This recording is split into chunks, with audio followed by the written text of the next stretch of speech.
ಅಧ್ಯಾಯ 5. ಅಬ್ರಹಾಮನ ನಂಬಿಕೆ. ಈ ಸಂಗತಿಗಳಾದ ಮೇಲೆ ದೇವರು ಅಬ್ರಹಾಮನನ್ನು ಪರಿಶೋಧಿಸಿದನು. ಆದಿಕಾಂಡ 22ನೇ ಅಧ್ಯಾಯ 1ನೇ ವಾಕ್ಯ. ಕೆಲವು ವಿದ್ಯಾರ್ಥಿಗಳು ಪರೀಕ್ಷೆಯನ್ನು ಎದುರು ನೋಡುತ್ತಾರೆ, ಆದರೆ ಕೆಲವು ವಿದ್ಯಾರ್ಥಿಗಳು ಪರೀಕ್ಷೆಯನ್ನು ನೆನೆಸಿ ಭಯಪಡುತ್ತಾರೆ. ಇನ್ನು ಕೆಲವರು ಪರೀಕ್ಷೆಗಳು ಬೇಕಿರಲಿಲ್ಲ ಎನ್ನುತ್ತಾರೆ. ಕಾರಣ ಪರೀಕ್ಷೆಯು ಅಗತ್ಯವಿಲ್ಲದ ಕಳವಳವನ್ನು ಉಂಟು ಮಾಡುತ್ತದೆ ಎಂಬುದು ಅವರ ಆದರೂ ಪರೀಕ್ಷೆ ಇಲ್ಲದಿದ್ದರೆ ವಿದ್ಯಾರ್ಥಿಗಳು ಉಪಾಧ್ಯಾಯನಿಯರು ಜವಾಬ್ದಾರಿ ಇಲ್ಲದವರಾಗಿ ಬಿಡುತ್ತಾರೆ. ಮುಂದುವರಿಯಬೇಕಾದರೆ ಹಾಗೂ ಫಲ ಕೊಡಬೇಕಾದರೆ ಪರೀಕ್ಷೆಯು ಅತ್ಯವಶ್ಯವೆಂದು ಎಲ್ಲರೂ ಹೇಳುವುದುಂಟು. ನಮ್ಮ ಪರಲೋಕದ ತಂದೆಯಾದ ದೇವರು ನಮ್ಮ ಆತ್ಮಿಕ ಬೆಳವಣಿಗೆಯನ್ನು ಪರಿಶೋಧಿಸಲು ಅಪೇಕ್ಷಿಸುತ್ತಾನೆ. ಯೇಸು ಕ್ರಿಸ್ತನು ಈ ಲೋಕದಲ್ಲಿದ್ದ ದಿನಗಳಲ್ಲಿ ಈ ರೀತಿ ನಮ್ಮನ್ನು ಪರೀಕ್ಷಿಸುತ್ತಾನೆ. ಒಂದು ಸಾರಿ ಯೇಸು ಕ್ರಿಸ್ತನು ಶಿಷ್ಯರನ್ನು ನೋಡಿ, ಜನರು ನನ್ನನ್ನು ಯಾರನ್ನುತ್ತಾರೆ ಎಂದು ಕೇಳಿದನು. ಸ್ನಾನಿಕನಾದ ಯೋಹಾನನೆಂದು, ಎಲಿಯನೆಂದು, ಯೆರೆಮೀಯನೆಂದು, ಪ್ರವಾದಿಗಳಲ್ಲಿ ಒಬ್ಬನೆಂದು ಹೇಳುತ್ತಾರೆಂದು ಅವರೆಲ್ಲರೂ ಹೇಳಿದರು. ತಕ್ಷಣವೇ ಕ್ರಿಸ್ತನು, ನೀವು ನನ್ನನ್ನು ಯಾರೆನ್ನುತ್ತೀರಿ ಎಂದು ಕೇಳಿದನು. ಅದಕ್ಕೆ ಪೇತ್ರನು, ಬರಬೇಕಾಗಿರುವ ದೇವಕುಮಾರನು ಎಂದನು. ಇದನ್ನು ಕೇಳಿದ ಯೇಸುವಿಗೆ ಸಂತೋಷವಾಯಿತು. ಪೇತ್ರನನ್ನು ಹೊಗಳಿದನು. ಸೈತಾನನು ಕೂಡ ನಮ್ಮನ್ನು ಆಗಾಗ್ಗೆ ಶೋಧಿಸುವುದುಂಟು. ಸೈತಾನನು ನಮ್ಮನ್ನು ಶೋಧಿಸಿ ಆತ್ಮಿಕ ರೀತಿಯಲ್ಲಿ ನಾವು ಹಿಂಜಾರಿ ಹೋಗುವಂತೆ ಮಾಡುತ್ತಾನೆ. ಆದರೆ ದೇವರು ನಮ್ಮನ್ನು ಪರೀಕ್ಷಿಸಿ ಆತ್ಮಿಕ ರೀತಿಯಲ್ಲಿ ಮುಂದುವರಿಯುವಂತೆ ಮಾಡುತ್ತಾನೆ. ಅಬ್ರಹಾಮನ ವಿಧೇಯತೆ. ದೇವರು ಅಬ್ರಹಾಮನನ್ನು ಅಜ್ಞಾನಿಗಳಿಂದ ಬೇರ್ಪಡಿಸಿ ಒಂದು ಹೊಸ ದೇಶಕ್ಕೆ ಅವನನ್ನು ಕರೆದು ತರುತ್ತಾನೆ. ಅಜ್ಞಾನಿಗಳು ವಿಗ್ರಹಗಳನ್ನು ಆರಾಧಿಸುತ್ತಿದ್ದರು. ಆ ದಿನಗಳಲ್ಲಿ ಅವರು ದೇವತೆಗಳಿಗೆ ನರಬಲಿಗಳನ್ನು ಕೊಡುತ್ತಿದ್ದರು. ಆದರೆ ಮೋಶೆಯು, ಪ್ರವಾದಿಗಳು ಇದನ್ನು ವಿರೋಧಿಸಿದರು. ಹೀಗಿದ್ದರೂ ದೇವರು ಅಬ್ರಹಾಮನನ್ನು ಕರೆದು, ನಿನ್ನ ಒಬ್ಬನೇ ಮಗನನ್ನು ನನಗೆ ಬಲಿ ಅರ್ಪಿಸು ಎಂದು ಕೇಳಿದನು. ಇದನ್ನು ಕೇಳಿದ ಅಬ್ರಹಾಮನು ಭಯಪಡಲಿಲ್ಲ, ಬದಲಾಗಿ ಕರ್ತನಿಗೆ ವಿಧೇಯನಾದನು. ಇದರಿಂದ ನಾವು ತಿಳಿಯುವುದೇನೆಂದರೆ, ಎಷ್ಟೇ ವೇದನೆಯನ್ನು ತರುವ ಶೋಧನೆಯಾದರೂ ನಾವು ಕರ್ತನಿಗೆ ಏಕ ಮನಸ್ಸಿನಿಂದ ವಿಧೇಯರಾಗಬೇಕು. ಇನ್ನು ನಾವು ಮಾಡಬೇಕಾದದ್ದೇನೆಂದರೆ, ನಮಗಿರುವ ಶ್ರೇಷ್ಠವಾದುದನ್ನು ಕರ್ತನಿಗೆ ಸಮರ್ಪಿಸಲು ಹಿಂದೆಗೆಯಬಾರದು. ಒಂದು ವೇಳೆ ಅಬ್ರಹಾಮನು, ದೇವರೇ, ಇದು ಪ್ರಕೃತಿಗೆ ವಿರೋಧವಾದುದಲ್ಲವೇ? ಇಸಾಕನನ್ನು ಬಲಿ ಕೊಟ್ಟರೆ ನಿನ್ನ ವಾಗ್ದಾನಗಳು ನೆರವೇರುವುದು ಹೇಗೆ ಎಂದು ಕೇಳಿದ್ದಿರಬಹುದು. ಆದರೆ ಹಾಗೆ ಅವನು ಕೇಳಲಿಲ್ಲ. ಒಬ್ಬ ಸೇವಕನು ನನಗೆ ಬಲವಾದ ವಿಶ್ವಾಸವುಂಟು ಎಂದು ಬಹಳ ಹೆಮ್ಮೆಯಿಂದ ಡಂಗುರ ಹೊಡೆಯುತ್ತಿದ್ದರು. ಇತರರನ್ನು ಹೀಯಾಳಿಸಿ ಮಾತನಾಡುತ್ತಿದ್ದರು. ಆದರೂ ಅವರು ತಮ್ಮ ನಂಬಿಕೆಯನ್ನು ಕ್ರಿಯೆಯಲ್ಲಿ ವ್ಯಕ್ತಗೊಳಿಸಲಿಲ್ಲ. ಒಂದು ಸಾರಿ ಅವರು ಎತ್ತರವಾದ ಬೆಟ್ಟವನ್ನು ಹತ್ತುತ್ತಿರುವಾಗ ಕಾಲು ಜಾರಿ ಬಿದ್ದು ಬಿಟ್ಟರು. ಬಿದ್ದವರು ಒಂದು ಮರದ ಟೊಂಗೆಯನ್ನು ಹಿಡಿದು ಜೊತಾಡುತ್ತಿದ್ದರು. ಕೆಳಗೆ ನೋಡಿದರೆ ಪಾತಾಳದ ಹಳ್ಳ. ಮರದ ಕೊಂಬೆ ಹಿಡಿದು ಮೇಲೆ ಹತ್ತಲು ಸಾಧ್ಯವಿಲ್ಲದ ಸ್ಥಿತಿ. ಕೈ ಬಹಳವಾಗಿ ನೋವು ಬರುತ್ತಿತ್ತು. ಇನ್ನು ಕೆಲವೇ ಕ್ಷಣಗಳಲ್ಲಿ ಪಾತಾಳಕ್ಕೆ ಬೀಳುವವರಿದ್ದರು. ಆಗ ಅವರು, ದೇವರೇ, ನನ್ನನ್ನು ಕಾಪಾಡು ಎಂದು ಕೂಗಿದರು. ಯಾರೂ ಸಹಾಯಕ್ಕೆ ಬರಲಿಲ್ಲ.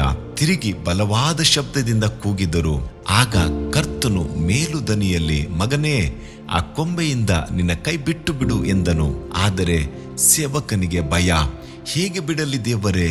ಬಿಟ್ಟರೆ ಕೆಳಗೆ ಬಿದ್ದು ಬಿಡುತ್ತೇನೆ ಅಲ್ಲವೇ ಎಂದು ತಿರುಗಿ ಪ್ರಾರ್ಥಿಸಿದರು. ಮಗನೇ, ನೀನು ನನ್ನ ಮೇಲೆ ನಂಬಿಕೆ ಇಟ್ಟು ಕೈ ಬಿಟ್ಟು ಬಿಡು ಎಂದನು. ಆದರೆ ಸೇವಕನಿಗೆ ಕ್ರಿಯೆಯಲ್ಲಿ ನಂಬಿಕೆ ಇಲ್ಲ. ದಿಢೀರೆಂದು ಅವರು ಹಿಡಿದಿದ್ದ ಕೊಂಬೆ ಮುರಿದು ಕೆಳಗೆ ಬಿದ್ದು ಬಿಟ್ಟರು. ಏನಾಶ್ಚರ್ಯ! ಕೆಲವು ದಿನಗಳ ಹಿಂದೆ ಸಿನಿಮಾದವರು ಶೂಟಿಂಗ್ ತೆಗೆಯುವಾಗ ಕಟ್ಟಿದ್ದ ಬಲೆಯಲ್ಲಿ ಅವರು ಬಿದ್ದು ಬಿಟ್ಟರು. ಯಾವ ಕೇಡು ಆಗಲಿಲ್ಲ. ಆಗ ಅವರು, ದೇವರೇ, ಇನ್ನು ಮೇಲೆ ನನ್ನ ನಂಬಿಕೆಯನ್ನು ಕ್ರಿಯೆಯಲ್ಲಿ ತೋರಿಸುತ್ತೇನೆ ಎಂದು ದೇವರನ್ನು ಸ್ತುತಿಸಲು ಆರಂಭಿಸಿದರು. ದೇವ ಮಗುವೆ, ಅಬ್ರಹಾಮನು ದೇವರ ಕಟ್ಟಳೆಗಳಿಗೆ ವಿಧೇಯನಾದನು. ಯಾವ ನೆಪವನ್ನು ಹೇಳಲಿಲ್ಲ. ಕಟ್ಟಳೆಯನ್ನು ನೆರವೇರಿಸಲು ಸಿದ್ಧನಾದನು. ಮರುದಿನ ಬೆಳಿಗ್ಗೆ ಎದ್ದು ಬಲಿ ಕೊಡಲು ಎಲ್ಲಾ ಸಿದ್ಧತೆಗಳನ್ನು ಮಾಡಿಕೊಂಡನು. ಅವನು ಅಕ್ಕಪಕ್ಕದವರನ್ನೆಲ್ಲ ಕರೆದು ಡಂಗುರ ಸಾರಲಿಲ್ಲ. ತನ್ನ ಪತ್ನಿಗೂ ಯಾವ ವಿಷಯವನ್ನು ತಿಳಿಸಲಿಲ್ಲ. ತಾನು ಕೊಡುತ್ತಿರುವ ಬಲಿಗೆ ಯಾರೂ ಸಾಕ್ಷಿ ಹೇಳುವುದು ಅವನಿಗೆ ಇಷ್ಟವಾಗಲಿಲ್ಲ. 3 ದಿನ ಪ್ರಯಾಣ ಮಾಡಿ ಆ ಬಲಿ ಅರ್ಪಿಸುವ ಸ್ಥಳಕ್ಕೆ ಬರುವವರೆಗೂ ಅವನಲ್ಲಿ ಅನೇಕ ಚಿಂತೆಗಳಿದ್ದರು. ಅವನು ಸೈತಾನನಿಗೆ ಸ್ಥಳ ಕೊಡಲಿಲ್ಲ. ಅವನಲ್ಲಿ ಗಲಿಬಿಲಿಗಳು ಇರಲಿಲ್ಲ. ಬಲಿ ಕೊಡುವ ಸ್ಥಳ ಬಂದಿತು. ಅಬ್ರಹಾಮನು ತನ್ನ ಸೇವಕರನ್ನು ನೋಡಿ, ನೀವು ಇಲ್ಲೇ ಇರ್ರಿ, ನಾನು ನನ್ನ ಮಗನು ತಿರುಗಿ ಬರುತ್ತೇವೆ ಎಂದು ಹೇಳಿದನು. ಅಬ್ರಹಾಮನು ಇಸಾಕನು ಬೆಟ್ಟವನ್ನು ಹತ್ತಿದರು. ಯಜ್ಞವೇದಿಯನ್ನು ಕಟ್ಟಿದರು. ಕಟ್ಟಿಗೆಗಳನ್ನು ಜೋಡಿಸಿದರು. ಇಸಾಕನ ಕಾಲುಗಳನ್ನು ಕಟ್ಟಿ ಯಜ್ಞವೇದಿಯ ಮೇಲೆ ಮಲಗಿಸಿದನು. ತನ್ನ ಪ್ರೀತಿಯ ಮಗನನ್ನು ಬಲಿ ಕೊಡಲು ಕತ್ತಿಯನ್ನೆತ್ತಿದನು. ಆಗ ಕರ್ತನ ದೂತನು ಆಕಾಶದಿಂದ ಅಬ್ರಹಾಮನೇ, ಅಬ್ರಹಾಮನೇ ಎಂದು ಕರೆದನು.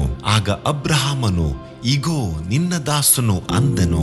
ಆಗ ದೂತನು, ನಿನ್ನ ಮಗನ ಮೇಲೆ ಕೈ ಹಾಕಬೇಡ, ನೋಡು, ನೀನು ಅವನನ್ನು ಒಬ್ಬನೇ ಮಗನೆಂದು ನೋಡದೆ ನನಗೆ ಅವನನ್ನು ಒಪ್ಪಿಸಿಕೊಟ್ಟದ್ದರಿಂದ ನೀನು ದೇವರಿಗೆ ಭಯಪಡುವವನು ಎಂದು ಈಗ ಗೊತ್ತಾಯಿತು ಅಂದನು.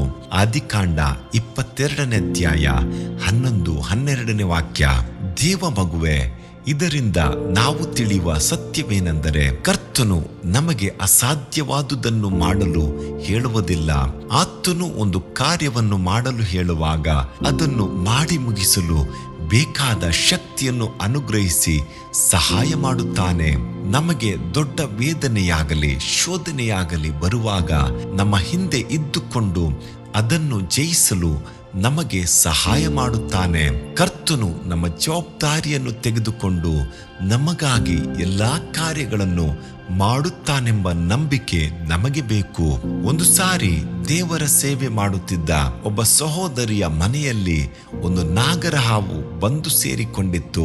ಒಳಗೆ ಬಂದ ಹಾವು ಸೌದೆಯ ಕಟ್ಟಿನೊಳಗೆ ಸೇರಿಕೊಂಡದ್ದಾಗಿ ಮನೆ ಕೆಲಸದವಳು ಹೇಳಿದಳು. ತಕ್ಷಣವೇ ಆ ಸಹೋದರಿಯು ಮೊಣಕಾಲೂರಿ ಹೀಗೆ ಪ್ರಾರ್ಥಿಸಿದಳು, ದೇವರೇ, ನಮ್ಮ ಮನೆಯಲ್ಲಿ ಒಂದು ಹಾವು ಸೇರಿಕೊಂಡಿದೆ. ನಿನ್ನ ಮಕ್ಕಳನ್ನು ಕಾಪಾಡಲು ನೀನು ಶಕ್ತನಾಗಿದ್ದಿ ಎಂದು ನಾನು ನಂಬಿ ಸ್ತೋತ್ರ ಸಲ್ಲಿಸುತ್ತೇನೆ. ಈ ಕ್ಷಣವೇ ಹಾವು ಹೊರಗೆ ಬರುವಂತೆ ಮಾಡಿ ನೀನು ನಮ್ಮನ್ನು ಕಾಪಾಡುತ್ತೀ ಎಂದು ನಂಬಿ ನಿನಗೆ ಸ್ತೋತ್ರ ಸಲ್ಲಿಸುತ್ತೇನೆ ಎಂದು ಪ್ರಾರ್ಥಿಸಿದಳು. ಆದರೂ ಅವರಿಗೆ ಆ ಸೌದೆಯ ಕಟ್ಟಿನ ಒಳಗೆ ಹೋಗಲು ಭಯವಿತ್ತು. ಸ್ವಲ್ಪ ಸಮಯ ದಾಟಿತು.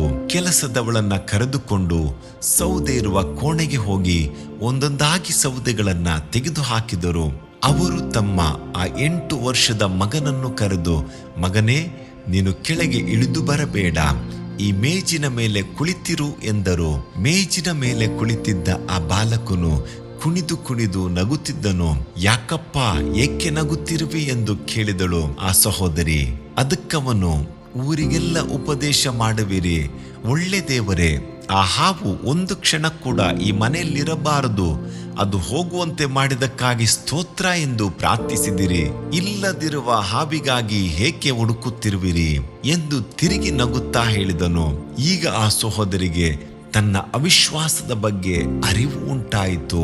ನನ್ನ ಮುದ್ದು ಮಗನೇ, ನಿನ್ನಲ್ಲಿರುವ ನಂಬಿಕೆ ನನ್ನಲ್ಲಿಲ್ಲವಲ್ಲ, ಕರ್ತನು ನಿನ್ನನ್ನು ಆಶೀರ್ವದಿಸಲಿ ಎಂದು ಹೇಳಿ ಅವನನ್ನು ಅಪ್ಪಿ ಮುದ್ದಾಡಿದಳು.